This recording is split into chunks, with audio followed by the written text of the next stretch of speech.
Good morning or good afternoon again, whatever it may be, wherever you're at here. I'm pleased to come back with you with our final session today of the 2020 mid-year event. Before we get started, I'd like to hear from a little bit from one of our amazing sponsors, OpSmart. Introducing OpSmart, shop floor management solution for world-class performance. Installed in 2 weeks, OpSmart automates scheduling, monitors results, documents improvement opportunities, and with its artificial intelligence engine, you can expect to gain 12 to 25% in efficiency while reducing business risk and improving quality and service. It all starts with scheduling. Shop floor order entry is easy, using all material and process requirements, leading to a drag-and-drop order board, easy revisions, and immediate publication to all floor operators. All product movements are then tracked and every board is photographed, with artificial intelligence defining product type and acceptance.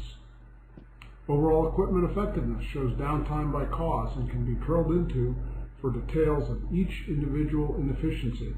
Patterns of these inefficiencies often lead to slight changes in practices to improve financial results. Automated delivery of results versus plan are color-coded for easy interpretation, showing above or equal or below objective based on operational parameters of your choosing. By accumulating normalized results from different plants each day, OpSmart even offers an executive dashboard to keep everyone informed, offering a culture of focus on performance from floor to C-suite. Move into world-class lean management with OpSmart to improve your bottom line and to establish and ensure world-class performance.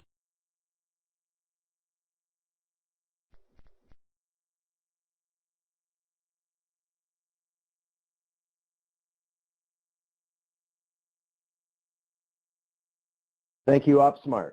As a reminder, my name is Tom Finch. I'm with RCP Block and Brick in San Diego, and I'm also your 2020 Ncma Chair of the Board. If you've ever been to our mid-year meeting, this session is very similar to our typical business lunch format. We'll provide you with a high-level overview of both the Ncma and the Ncma Foundation. We've got some great speakers here today who will be working with us on a great initiative to expand the markets. And we welcome our newest individual into the Ncma Hall of Fame today. Then I get a chance to share with you some of my personal observations and some key upcoming issues for us as an industry. So let's briefly come to our housekeeping stuff. Thank you. As we've been working before, we've been working on the Adobe Connect platform. When you entered the session, your audio and your webcam were automatically muted for you, and that means that our participants can't hear or see you. This helps create the best experience for all those attending the session. You can participate, though. Up in the right-hand corner, you've got the Q&A section on your screen there. And at any time during some of the presenters, you can throw in a Q&A there, and we'll take as many of those as we possibly can. If you do need help, Randy is standing by, and I think by this point in the session, I think everybody's got this figured out. But obviously, Randy's information is there, and she will be happy to assist. Just a reminder, the session is recorded. So by your participation on this call here, you are obviously you're being recorded, and you're giving us the permission to do that.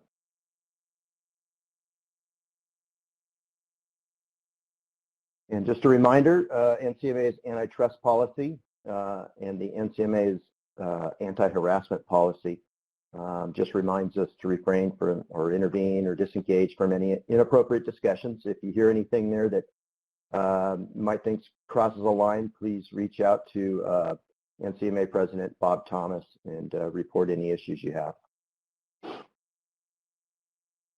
As we've done in the past and throughout this presentation, we really want to thank our 2020 sponsors. Another great group that's most of these companies are true and true Ncma members, and really step up every time we we have events and in many different ways in our association. So just wanted to take a moment, take a look at those names on the board. And when you get a chance, I mean, when you see these guys live and in person again one of these times in Nashville, just tap them on the shoulder and walk up to their booth and tell them thank you for all that they do for our association. So in this session, we have a group of speakers, and we also had an award recipient. Here's the lineup for today's session. And we will hear first about the state of the Ncma Foundation. And then Laura Redmond from Clemson University is our special guest today.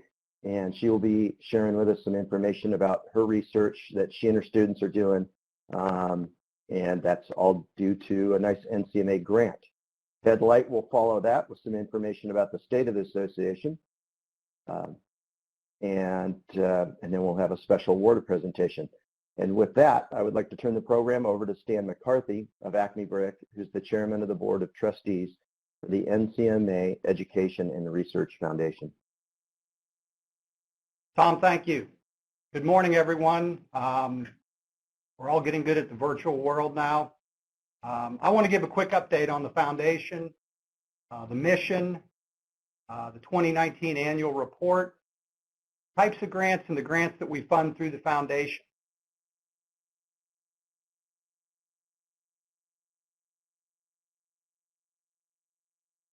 I think I went one too far there. First of all, we start with the mission, and really, the purpose of the foundation is to support both the concrete, masonry, and hardscape industry, as well as any public interest that betters our industry through either research, education, or workforce development type program. As you can see, the foundation, which started in 1989, has over $7 million in contributions to its corpus. And these were generated from 90 companies and 100 individuals. That's right, individuals can contribute to the foundation as well. The foundation's in strong shape, I'd like to report. Total assets in the portfolio exceed $9 million through the end of 2019. This is a look at the foundation board of trustees. We have 18 trustees from a diverse background of companies, as you can see, that do a great job of representing our industry.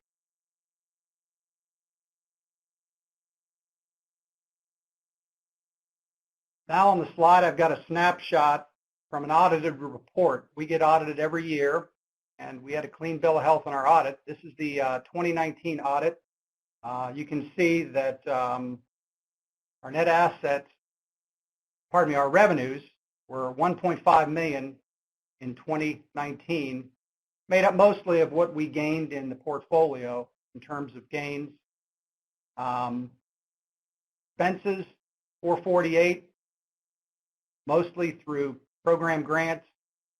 And you can see over here we have administrative costs and program support costs.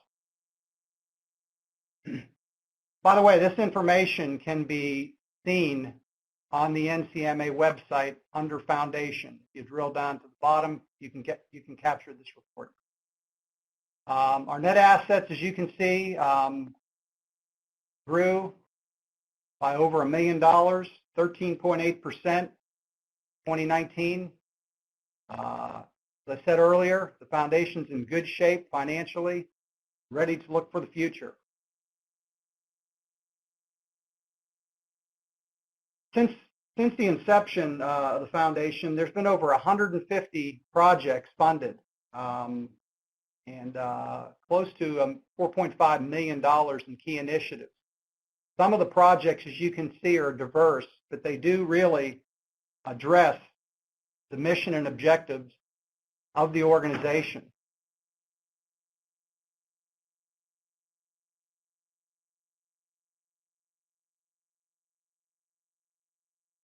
Last week, we approved 8 grants for a total of $111,000.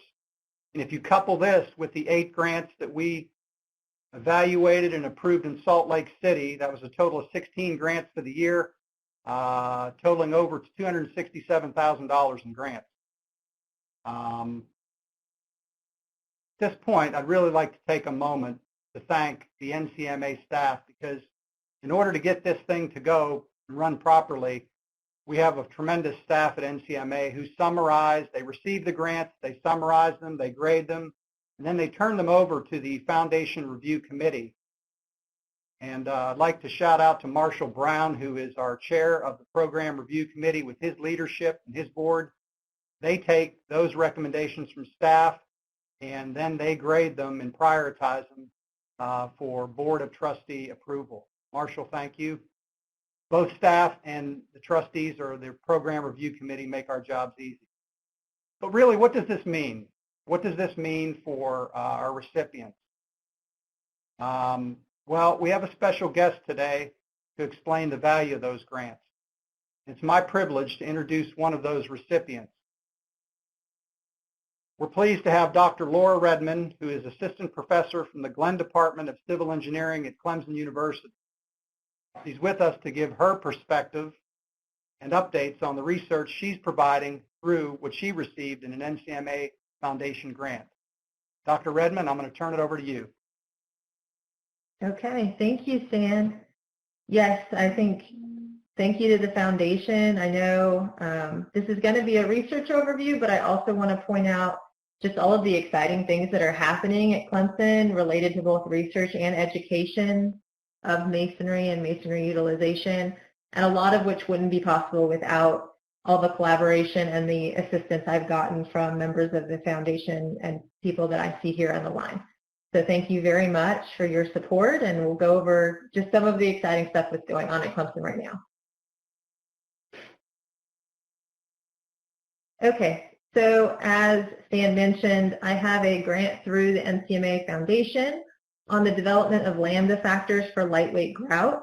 And the motivation for this research really comes from the fact that the current TMS 402 code allows for lightweight aggregate to be used in block production, but does not allow lightweight aggregate to be used for grout. And that's primarily because there's a lack of research on their performance. So lightweight aggregates have been used for quite a while in concrete design.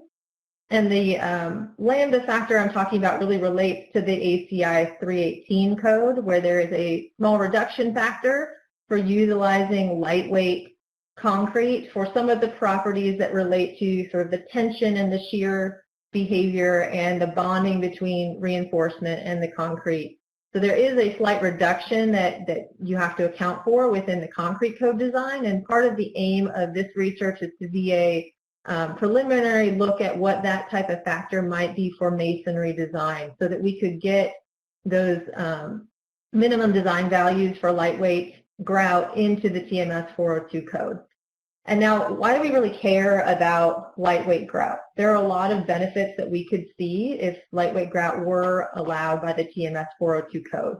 And I've listed just a few of them down here. First is reduction in mass. So for design and seismic regions, the reduction in mass from using a lightweight grout versus a normal weight grout will help with your loads and help reduce potentially reinforcement required within your structural design. But one of the biggest gains here is really an increase in the thermal performance that you get with lightweight aggregate versus normal weight aggregate.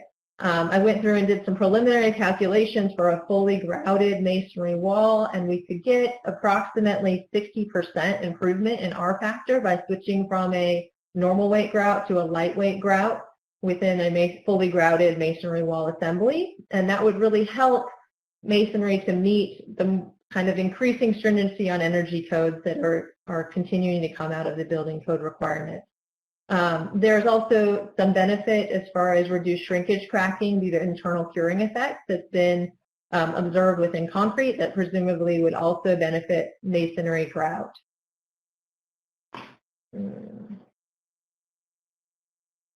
Okay. Now, the project definitely would not have been possible without all of the help that I've gotten from sponsors and collaborators that most of them are on this call or have been connected with me through the Ncma Foundation.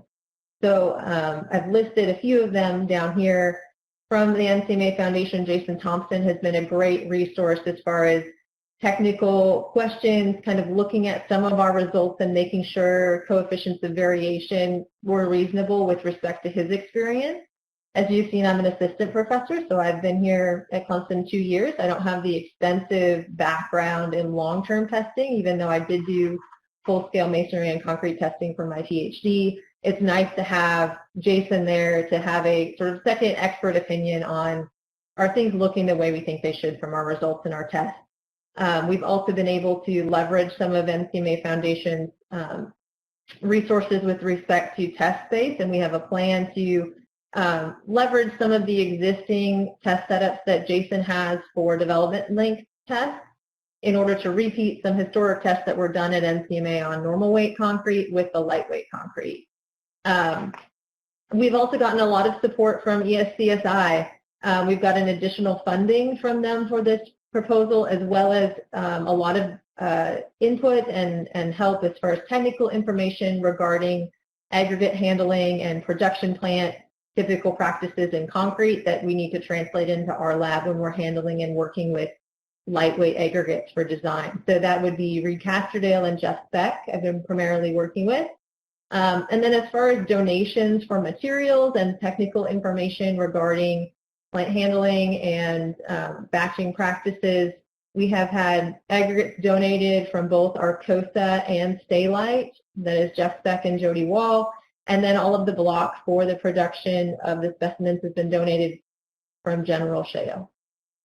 And so just to give an overview of our goal, we're doing a bunch of suites of tests on 2 different types of lightweight aggregate, one produced with a slate that is the Stay-Lite, and then one produced with an expanded clay from Arcosa.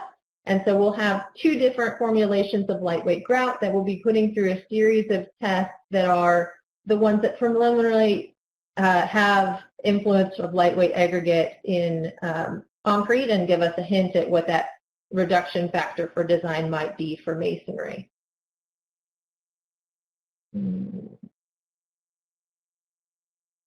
Okay, and so to give an overview of each one of those tests and where we're at, my student Rumi and I have gone through a rigorous process of mixed design and trial batching for lightweight grout. Obviously, we don't have existing designs for lightweight grout since they're not codified at this point. So we went through a series of batching and compression tests to get equivalent compression strength between the 2 different mixed designs using the slate and the clay lightweight aggregate. We've also gone through and done modulus of rupture tests on both of those different grout mixes and completed those tests at Clemson. So you can see the setup here. At Clemson, we have a large laboratory that we can do up to full-scale testing, a large high bay with actuators that can get up to around 150 kits of capacity. So we definitely are looking to long-term do a lot more masonry testing here, and that would be great. But we are looking to do a lot of different tests because there are different types of properties that are affected by the lightweight, and we want to kind of hit each one of those in this test program as a preliminary pathfinder for getting lightweight grout into the code. So we're working currently on setting up some tests for anchor bolt pullout here at Clemson, and that's going to test the bond behavior between the grout and the reinforcing bars. And then we have a unique opportunity at Ncma in that my student Rumi is going to be able to intern at the Ncma Foundation and actually do some tests for her research there. Like I mentioned before, the development link test was for normal weight grout was originally done at Ncma, and so we'll be leveraging that same test setup. She'll get to learn from experienced engineers over there and work with them to do those tests as well as shear tests in the spring. And so the Ncma Foundation is not benefiting just me and my research program. It really helped my students, and getting to have all of the different conversations that we've had with professionals in the field that are actually producing the masonry, I think has been a really valuable experience for students and helps improve our research a lot. Now, what is the relationship between this research and some ongoing or previous research? So Tennessee Tech had a program where they preliminarily looked at the development of lightweight grout. That program had a single lightweight grout mix design using slate as the aggregate type. They were looking at elastic modulus, splitting tension tests, and modulus of rupture tests. They had a few bar pull-out tests, but that program was somewhat limited because the capacity of their actuators were reached. So this program that we're doing at Clemson really builds upon what they had started at Tennessee Tech and goes through some larger scale testing that was not done in that program. In addition, we're hoping to utilize some of the results out of current testing on headed reinforcement for masonry that's going on at Washington State University, and perhaps incorporate some headed reinforcement into the development link test that we'll be doing at Ncma.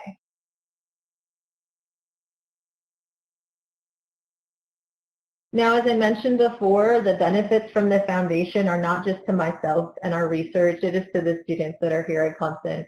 So my master's student, Rumi Shritha, had the privilege of being selected for a student fellowship this year from the Ncma Foundation.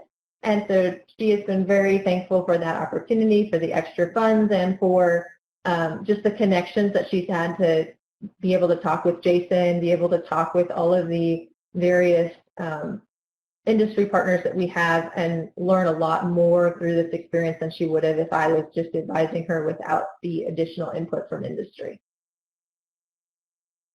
In addition to graduate student involvement in masonry research, I have in the past had some undergraduate researchers do masonry work for me, and had a lot of that facilitated by donations of materials from local block manufacturers. And we even got mason time donated so that we'd have really high quality specimens to test. And so here is an example of one of my undergraduate researchers, Hannah Dillingham. She designed, tested, and constructed a masonry triplet testing device for shear tests of grouted and ungrouted masonry. We had all the block, again, donated by General Shale, and we are connected with the National Brick Research Center, and they were able to connect us with a professional mason who donated the time to make the specimens for us.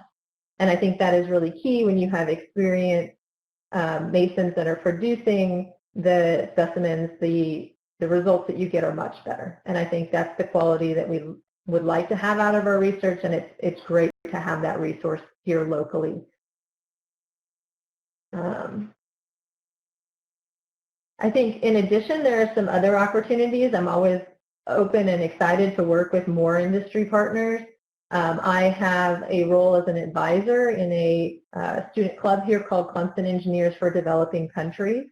And one of the projects that I've advised works on developing low-cost testing devices for masonry in developing countries, because there's a real issue with block consistency in countries where the facilities may not be that great, or a lot of it is more grassroots operations. And the importance of quality materials end up really affecting the results and the structures that they're building. And so the team that I was advising was constructing a low-cost compression test device for both masonry block and masonry grout. And I would be really interested in partnering with any individuals that would want to come alongside us and help do more of that sort of research. In addition, I've had a couple of people on this line volunteer and be willing to come as guest speakers for our masonry design course, and I think that is always an excellent way to get students excited about masonry, excited about the topic, is to see some real-world applications and how it's used and all of the interesting and unique things that you can create with masonry. And so if any of you are ever interested in that, feel free to reach out to me, because I think that really improves the overall quality of our courses and helps students get interested in both masonry when they get out in the field and they're designing, or perhaps doing masonry research for their graduate work. And I think that is a short overview. I'll open it up for some questions at that time. Thank you.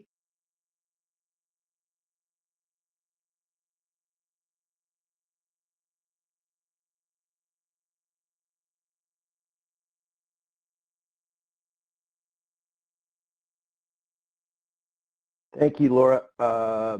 We did have one question that comes through, and I know Bob may have responded there too, but it asks, is Clemson part of the CMI program? And if not, what major is participating in this experiment?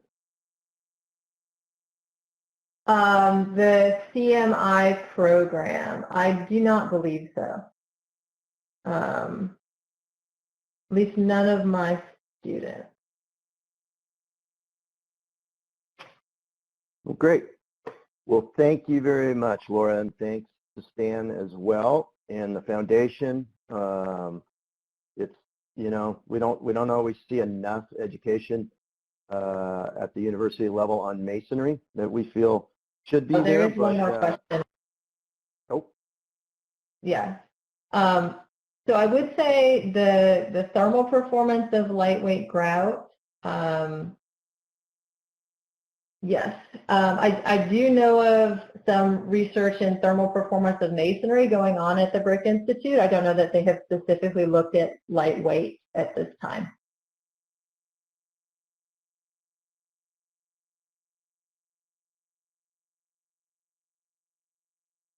Okay.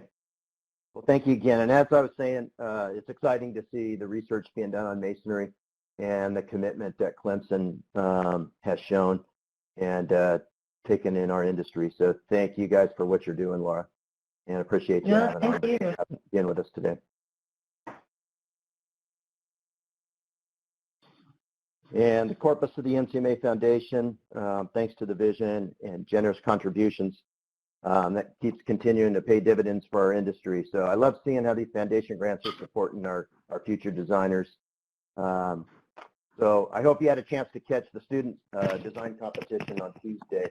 If not, you know, these are, as I mentioned, these are being recorded, these sessions, so you can always have a chance to go back and check those out. But you'll be inspired by some of the creativity and the passion that you'll see evolving in the masonry and the building materials. So thank you again, Laura, for being with us today. And next, I would like to bring up Ncma Treasurer Ted Light of ACM Chemistries, and he's here to present the financial report for the association. Thanks, Tom. Now is the time I like to call Fun with Finance Time with Ted. I promise this will probably be the shortest segment of this session.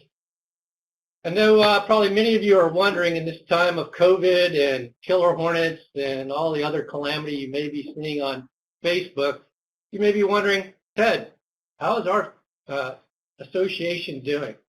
Well, let's first take a look at the, how we finished up 2019. In 2019, we had basically $4.94 million in revenues. That was really broken up. 44% of that was membership dues.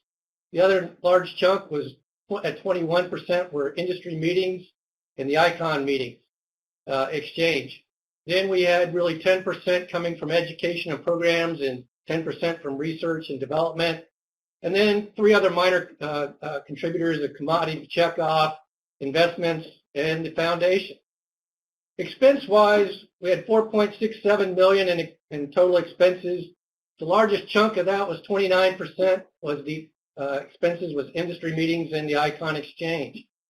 We had 19% for operations, then 12% for industry advocacy, 11% for R&D in the laboratory, 10% for commodity checkoffs, and 10% for education programs.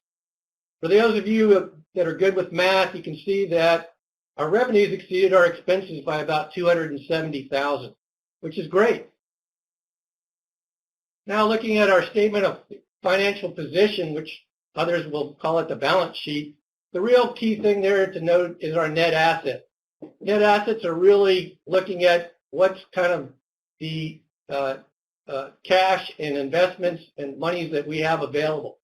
At the end of 2019, we had a little over $3.5 million, which was up from $3.26 million in 2018. So it's great that our net assets were growing. They grew by about $270,000.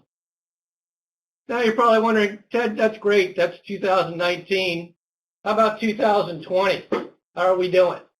Well, through June 30th, we had revenues of $2.5 million, a little less than the budget of $2.56 million by $52,000. Expenses are 2.13, again, which is much better than the budget of 2.314 by about 181,000, giving us an operating net income of 379,000, which is better than what we budgeted it for at this point of 250,000. As most have seen with the stock market and everything, else, our portfolio did take some hits. We had about losses of unrealized losses of 114,000. The political action committee funds lost about 6,000, and we also spent 153,000 on the commodity checkoff program. So our net income is really 106,000 as of June 30th. In looking at our balance sheet or our statement of financial position, our total net assets haven't changed much. We're still about 3.6 million, which is great. Again, given everything that's gone on, we're in great shape. What else have we been doing in regards to basically mitigating, COVID-19? Well, we did receive an emergency grant of $10,000 from the SBA, the Small Business Association. It is a grant. We are not required to pay it back. We also made the decision to go ahead and get an emergency loan of $150,000 from the SBA, and we do not have to start paying this again until next July in 2021. The good news is there's no penalty for early payment. We looked at said it would be good to get this money. If we don't need it, we can pay it back with no harm, no foul. If we need it, we got it. And right now our operating reserves are such that we have over 6 months of operating reserves available to us. So really we are strongly positioned. I know in looking at some of the sessions in what was presented yesterday, we're still not through this. We still have a lot of unknown going on. And right now the association is in a good position to weather whatever may be thrown at us. And so with that, I'm going to turn it back over to Tom and for the special award presentation.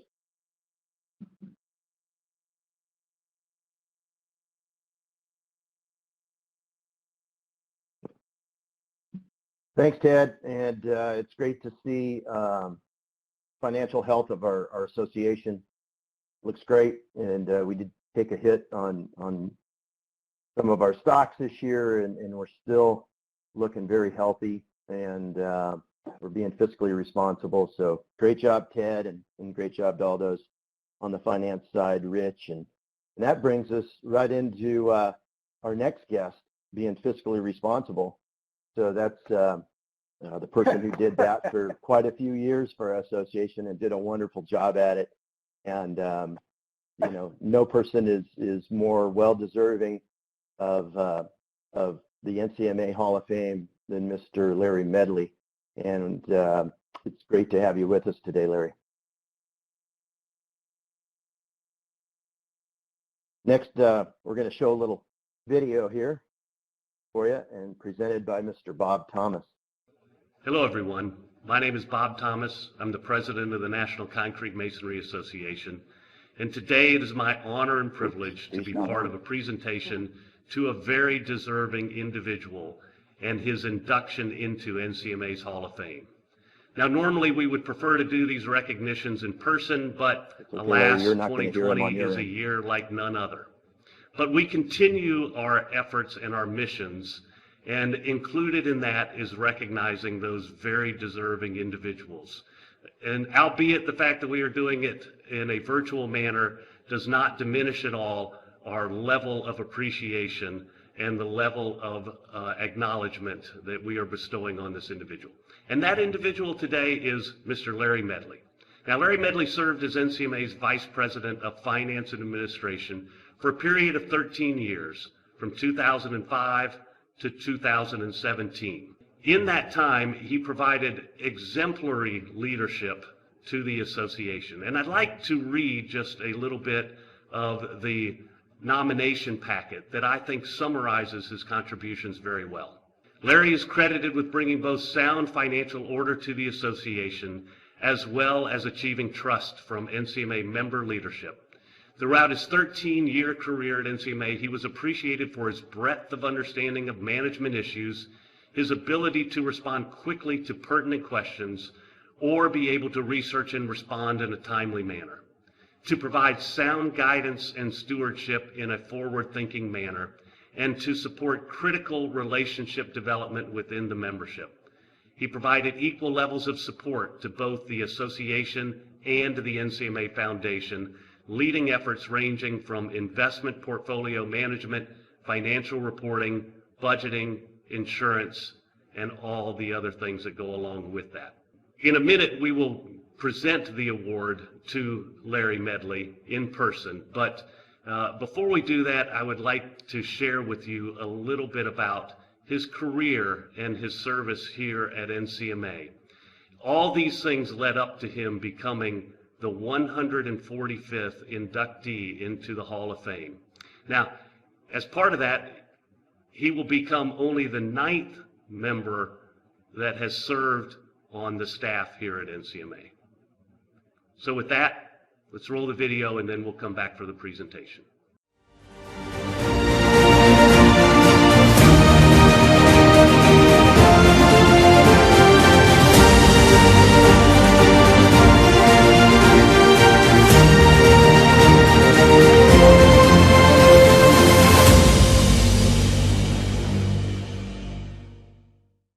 Larry's journey began on the Kansas plains, where he was born and raised.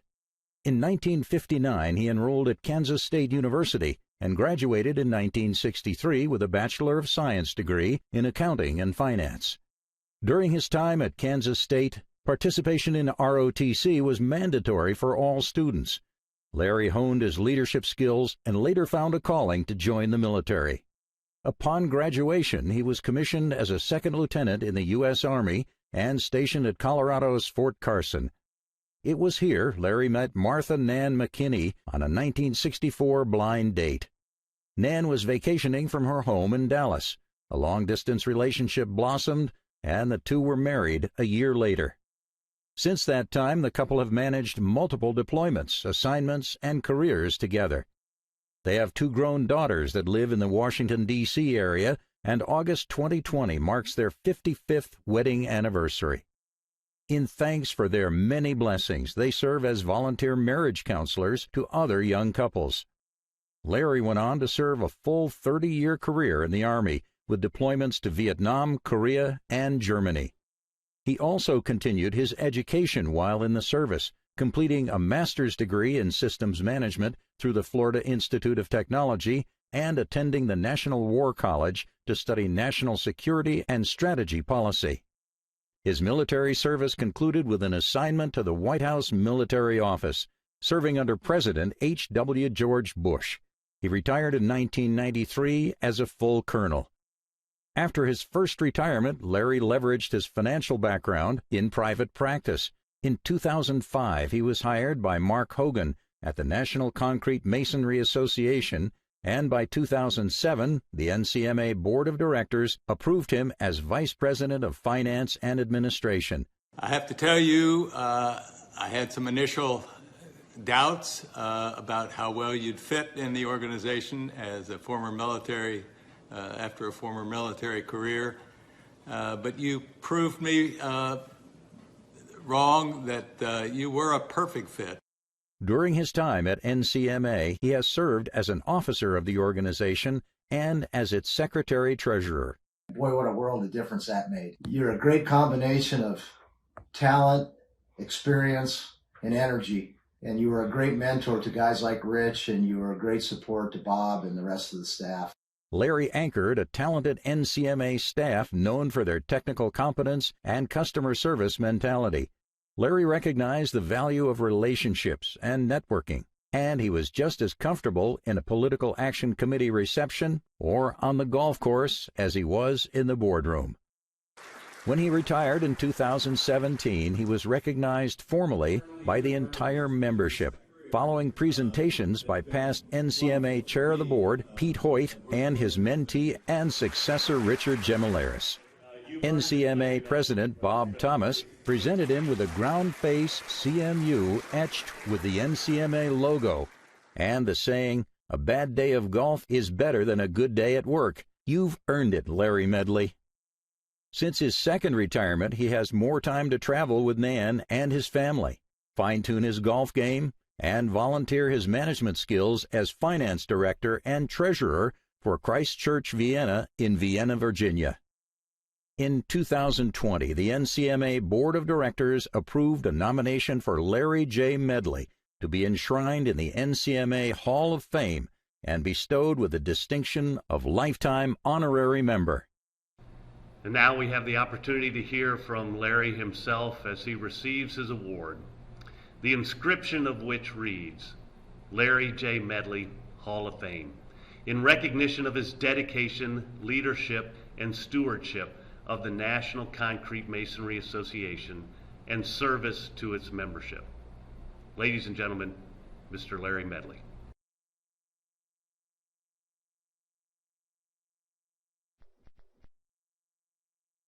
Just how much I enjoyed those years.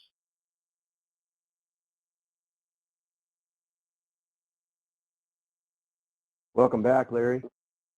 Oh, okay, bye. Hey, it's the ball's in your court now, man. Congratulations, and if you could just give us a little words of wisdom.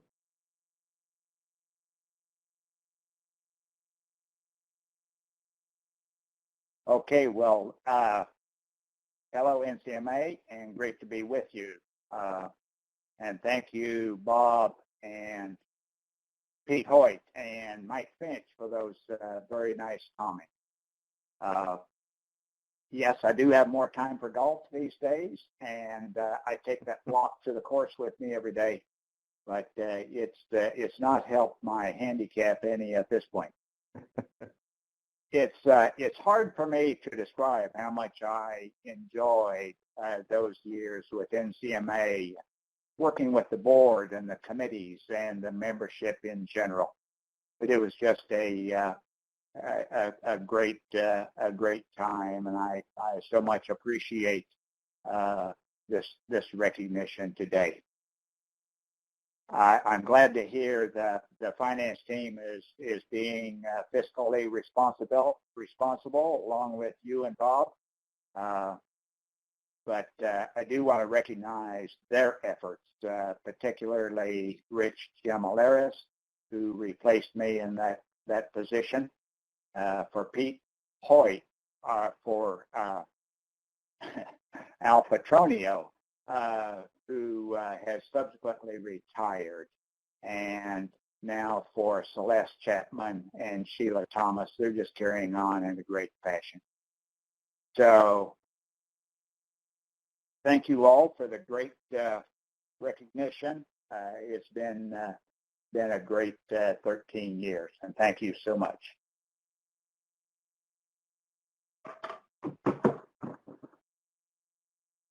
Congratulations, Larry, and again, well-deserved. And I hope you know that you mean so much more to us than just the guardian of finances at NCMA. And we really do wish you, your family, Nan, nothing but great health and good golf and relaxation. So congratulations again, and welcome to the new your induction into the Hall of Fame at NCMA. Thanks for being with us today, Larry. Thank you, Tom. All right, and next up, we have a video from another one of our great sponsors that has always stepped up to the plate, and that is Besser. I really thought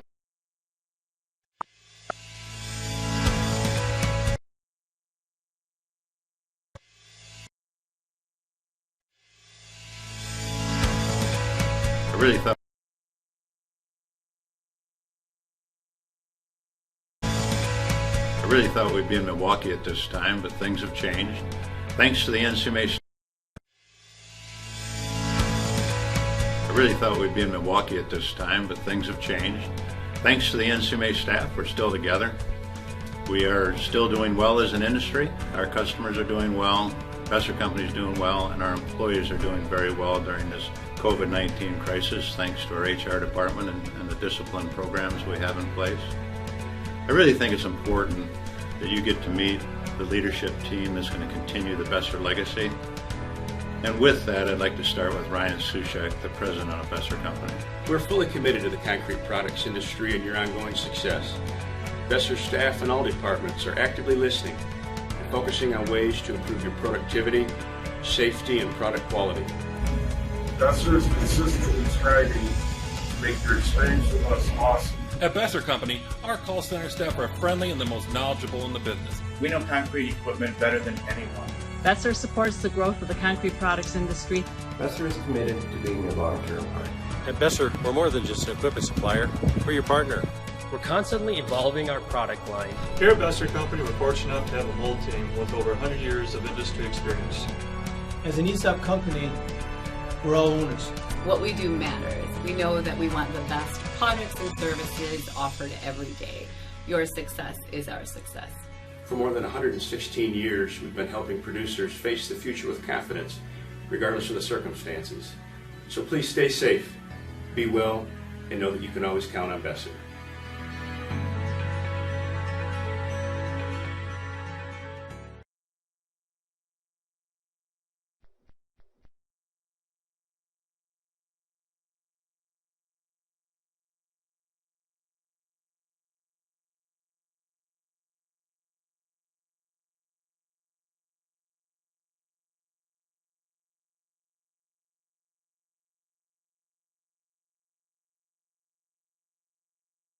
All right, thanks, Besser. Great video there. Well, we're winding it down, gang. Here we are. We've got about 10 minutes left till we wrap up our first ever and hopefully our last virtual meeting. It's been 2.5 days that we've had together, and I really want to commend you for your passion, your patience, and your commitment to both Ncma and the industry. Well, I sincerely miss catching up with you guys in Wisconsin. The past couple of days was really a true testament to just how resilient our membership is and our staff and our leadership team, how you guys responded. We were faced with some monumental challenges that we've all witnessed here in 2020. And just so much what we learned and shared this week, and hopefully that provided you guys with a tremendous value to your businesses and not just your businesses, but your personal growth, impactful for the products we provide in the construction market we serve. Looking back on this, to Tuesday, we had a speaker, Evan Reese, from the Resiliency Council, and he shared his expertise and his insights just into the impact that our products that we manufacture have on our communities. And really with little to almost no cost upfront construction costs, Masonry buildings, they provide that safe, reliable alternative to competitors in the wood and the light duty construction. And on top of that, we don't have a lifetime of maintenance that they do. So what a value our products provide to our communities. And sometimes I don't think we pat ourselves on the back enough and acknowledge the fact that our products, they're proven and they do the job. I had heard Evan before at the California Mason Contractors Association, and I didn't hear him quote it today, but I had written it down then a few years back, and it really was a great reminder as we live in times where environment and the impact on the environment is what we hear all the time. And but one thing he didn't, I don't recall him saying that this time, but in the past he did. He says, you have to have a low impact on the environment. And it says, but the environment has to have a low impact on you. And that's just a great reminder that it is our job to be responsible for our environment, but it's also even more so to protect our people in this country.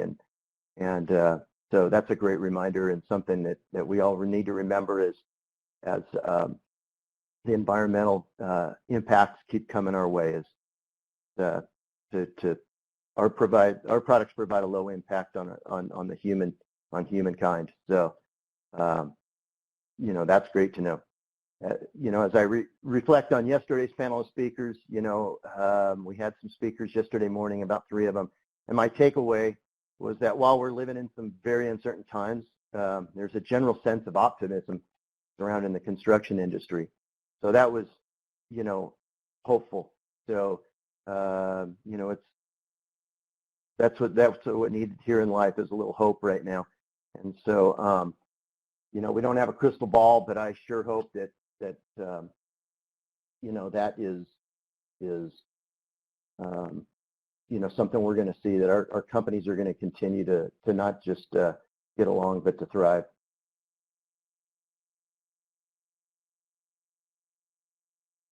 So a little peek back at this first ever virtual experience that we just went through. By the numbers, there's some numbers for you if you were curious. We had 380 people register for the conference. We had 34 speakers. We had 22 sessions. In those 22 sessions, we had 1,827 experiences. I mean, that's the amount of people that joined those sessions. We had 30 session hours. We had 20 sponsors. We had 54,500 in sponsorship. We also, the foundation grants that we awarded, $111,525 in grants. And I think we went through 50 cloves of garlic, and 38 bottles of wine was consumed. So it was fun last night and the night before. Many of you joined us for a little bit of fun, and that's important right now. That's important to all of us, to our psyche. We're not getting to gather like we did before, so it was really fun to just gather and drink a beer and enjoy some cheese and have some laughs. So we enjoyed all of that experience. So our associate members, what a job, what a force in our association that our associate members are. And it was important to me today to acknowledge you guys, because this slide, you may see on this slide things that describe what they offered. The people that are a part of our association, they offer our industry. I see innovation, cutting-edge technology when I look at some of these words. I don't see anything that resembles an industry that is not kept up with a rapidly changing construction industry. I see words like machine manufacturers up there. Yeah, what I really see there is relevant design and increased productivity. You may see SRW licensors up there. I see education and desirable products. There's words like admixtures up there. I see improved mold life, brighter colors, and water repellency. And there's design services. I see tools for our architects and our engineers and designers. Anchors, ties. I see resisting natural disasters. I think you get the idea, but just how lucky we are to have such wonderful partners that have helped keep us relevant in the products and the tools that need to survive. And we have the support from our associate members, and it's important that we as a masonry trade partner transition these improved productions into the markets we serve, and that's by adapting to more efficient practices in the field. And we see that, we see our partners in the fields, the contractors. It's taken a while, but they are coming to accept the exoskeletons and the mules and the things that are coming out that are going to assist the masons in the field to put in our products. So we've got some work to do there, but it's good to see we're moving in that direction so we can be competitive into the future. And just in addition to everyday business relationships we enjoy with our associate members, many of them provide a tremendous amount of time, not just time, but talent, treasure, to our various committees and our event at Ncma. So I just wanted to really thank you guys. Take this opportunity that I have in front of you for a few minutes to thank you for all of your support.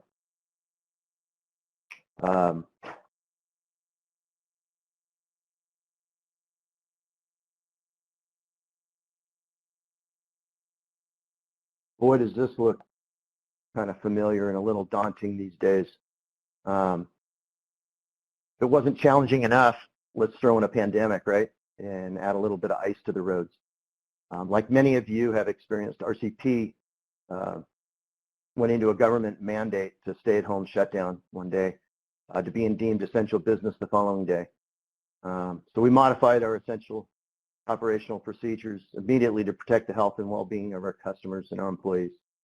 New information regarding the possible spread of the virus, as you know, came at lightning speed, and communication, whether or not we as a company were doing everything humanly possible to safely operate, it just seemed to consume our days. Next was a tidal wave of demand for our product that caught us all by complete surprise. Our business has not only survived the past 5 months of COVID-19, but somehow we miraculously thrived. We have witnessed the resiliency of our team at RCP equal to or even greater than the resilient qualities of our products. As for what the future of COVID-19 has in store for us, and the impact to our industry is certainly a concern for all of us. However, by navigating the twists and the turns in these roads this past 5 months, it's provided some assurance that we can confidently handle whatever comes our way. Whether it be construction, transportation, technology, entertainment, what will certainly continue to increase is consolidation. With this consolidation of assets, there will be financial investments by large stakeholders to ensure a return on these investments. Attaining consumer loyalty to specific brands will be of the utmost of importance. We have seen it firsthand here at Ncma, the advancements made by wood, the ready-mix industries in the past decade. It's through their very united messaging and their innovative technology that they have elevated to the top of the construction industry. Well, in 2020, we've kind of reached the T in the road. And I would say our future's in our hands.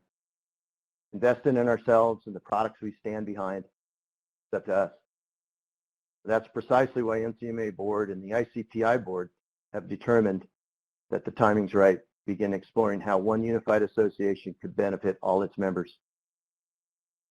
While there's certainly a lot of work ahead, much information for both associations to consider, a strong core group of producers and associate members have been assembled to form the new committee. It's called the ICPI Ncma Collaboration Exploration Committee.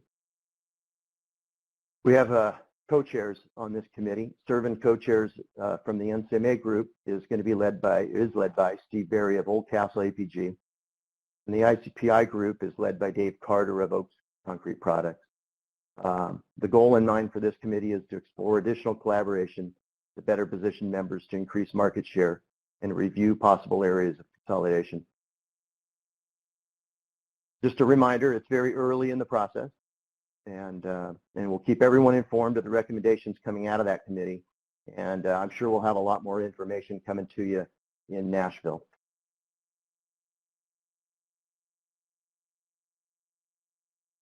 Yeah, check off. Talk about an impactful year. You're familiar with Hamlet. There is a song in the Hamlet show called I'm Not Throwing My Shot Away. And this is our opportunity as a community of producers, as an industry, to not to throw that shot away. You can see the graph on the right there, going up the stairs. We've done it all. We set goals, achievable goals. We made plans. We hit the road running and got to work. And we had a lot of bumps in those. There's a lot of big stairs, almost like a high school stadium stairs. There were some big ones to have to climb. And I'm so proud of our association for sticking with it. I think there was so many times when we could have said enough's enough and we didn't. So here we are. We're at the top. We're at that top platform there. Goal's right in front of us, and it's in our hands. So, you know, I don't need to talk a lot about checkoff and what's going on with it because Major did that, and you guys have heard so much more about it than anybody. So you know what's going on, and you know what's at stake. So not much here I can say that you haven't heard, but it's a historic time for our industry. I do know that, and it's our opportunity. It's our opportunity to shape the future for designers, students, the workforce, decision makers, our industry. And I've heard the concerns, and they've ranged a lot of different concerns out there, coming from big companies, small companies. I don't like the government oversight. I don't like the government reimbursement. True, it's out there, and but guess what? Our companies every day have government oversight, a lot more than a penny a block.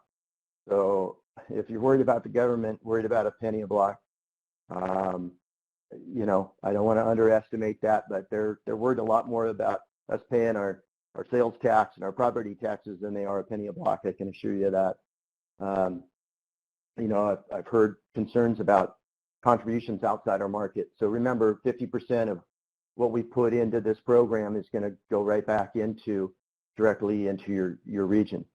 And you know, there's going to be some programs outside of your region, and your money's going to help support those. And there's going to be some in your region that some other producer that's not is going to support. So, you know, it goes both ways. And, you know, will we get contractor support on this? Absolutely. I can't tell you how many contractors I talked to about this program that love it. Can't wait for us to start it. And they know what that means to, you know, add promotion and research and education to our industry. And they almost laugh at penny, you know. When masonry's $25 a square foot and we're talking about a penny a square foot. Sounds kind of a little ridiculous, but that we can make an impact with a penny a block. And it does, it all adds up. And I don't want to underestimate anybody's concerns because we should be concerned about all of this. But there's concerns about, hey, we can't use all the money right away. True, we can't use all the money right away. Some has to be set aside, but it's our money. It's not going anywhere. It's our money, and it will definitely be in good hands. And people from our industry that will be on a board will make good decisions with that money. And when that money we do have to put aside becomes accessible again to us. And I know it's kind of counterintuitive. You know, it's hard enough to make money in this business and in any business. And we work awful hard every day. And so to give money away is hard to do sometimes. But don't look at it as giving money away. It's an investment in ourselves. So that's how we have to look at that. You know, lesson I've learned in life is don't let a good plan go to waste because it's not perfect. Is everything perfect about checkoff? No. But it's a pretty darn good plan. And it can do some pretty darn good things for our industry. So let's not let a few little things get in our way of ruining a good plan. And all I can say is no matter the outcome of checkoff, I'm proud. And I'm proud of my company. I'm proud of my brother Mike and my whole family for supporting checkoff for, 10, 11 years. And we haven't wavered on that because I think we've realized that what's good for all of Masonry to stay alive is good for us. You know, if it's good for Mike Hicks in Michigan and Charles and Starling in North Carolina, Rich O'Connor in New York, and Pat Sauter in Iowa, guess what? It's good for the Finches in San Diego. So that's the way we look at it. And I want to be able to look at my grandkids someday and said, you know, 2020 was a pivotal year, and we did some great things, and we climbed the mountain and we got our checkoff approved. You know, I don't want to have them looking at me saying, couldn't get a dang penny a block. You guys kidding me? For promotion, research, and education, and all the things that we talk about at Ncma that we have to put aside because we don't have money for it. And so I want to be able to tell them that we climbed that mountain and we did it. And so, you know, I think our industry is going to be much brighter because of what we did in 2020. And you know, some of you on this call, you don't have a vote, but you have a voice. And I think it's important to use that voice as an associate member, as a contractor group, to let your producers know that this is important. And so anyways, and if you do have a vote, I say vote yes. Vote yes on checkoff. And there we are. Thanks, Jason.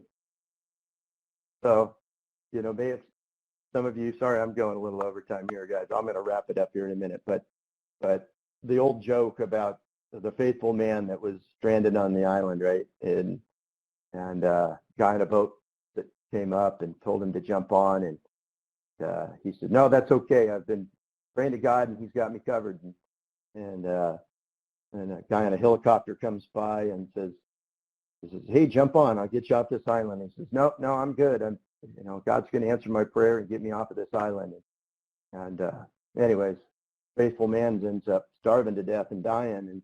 And when he gets to heaven, and he asks God the almighty question is what happened? I was faithful. I prayed. And He didn't get me off that island. And God kind of looked at him and chuckled and said, "Hey, come on. I sent you a boat and a helicopter. What else you want?"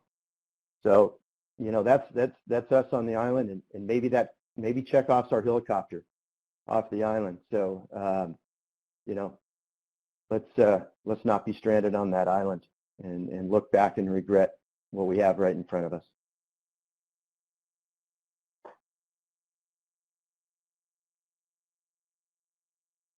Next, I have a video what Icon Expo is going to look like. Discover what's new for the manufactured concrete, masonry, and hardscape industry during Icon Expo 2021. Set for February 12th and 13th, 2021 in Nashville, the Music City. Experience Nashville's unique cuisine, hidden gems, history, and of course, the honky tonks of the city music calls home. Highlights include featured speaker Kenny Thomas, an award-winning country music artist and former United States Army Ranger. On the show floor, see the latest equipment, machinery, and services for concrete block, manufactured stone, hardscape, and retaining walls. Network with suppliers, industry innovators, and fellow producers. Find new opportunities to grow your business and educate your whole team with hands-on training sessions, seminars, and lightning talks. Mark your calendar for February 12th and 13th, 2021. Remember, this exclusive show for the concrete, masonry, and hardscape industry only happens every 3 years. Icon Expo 2021. For a complete lineup of exhibitors, sessions, and special events, visit Icon.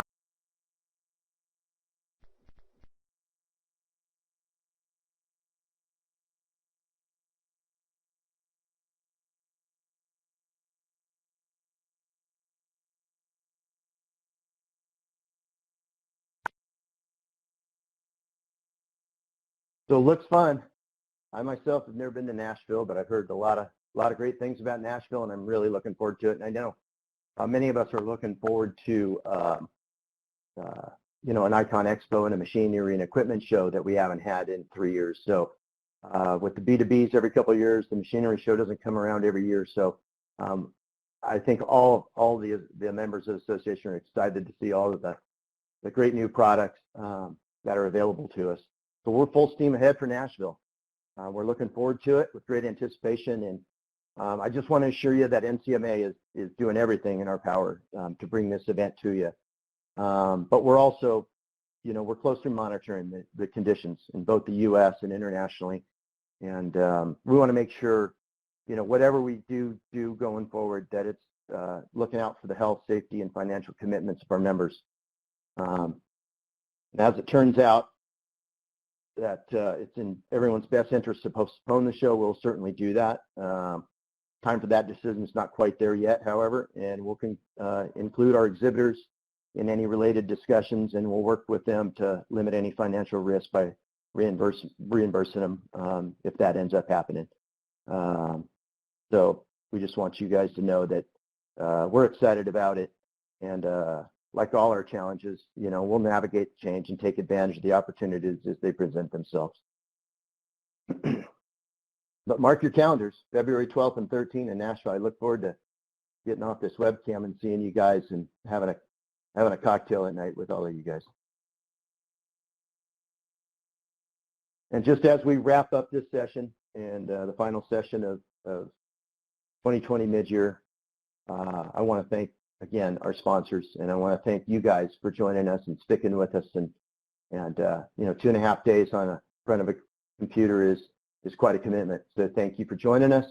Thank you to all of our sponsors, and good health to everybody. And God bless America. Thanks for joining us.